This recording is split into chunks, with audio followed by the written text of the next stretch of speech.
வணக்கம். குறள் எண் 550. கொலையின் கொடியாரை வேந்து ஒருத்தல் பைங்கூழ் களை கட்டதனொடு நேர். அரசன் அறம் திறம்பா ஆட்சி நடத்த அல்லனவற்றை களைய வேண்டும்.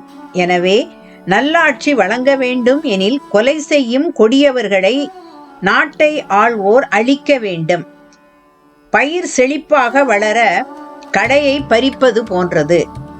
பயிருடன் வளர்ந்து கிடக்கும் தேவையற்ற செடிகளை அகற்றினால் பயிர் நன்றாக வளரும். அதுபோல நல்லறம் பெருக அல்லவர்களை களையெடுப்பது நலம் என அறிவுறுத்துகிறது இக்குறள். வேந்து கொடியாரை கொலையின் ஒருத்தல் பைங்கூழ் களை கட்டதனொடு நேர் என இக்குறளை கொண்டு கூட்டி பொருள் கொள்ள வேண்டும். ஆள்பவன் தீயவர்களை தண்டித்தல் களையை களைந்து பயிரை காப்பதற்கு ஒப்பானது ஆகும் என்பது பொருள்.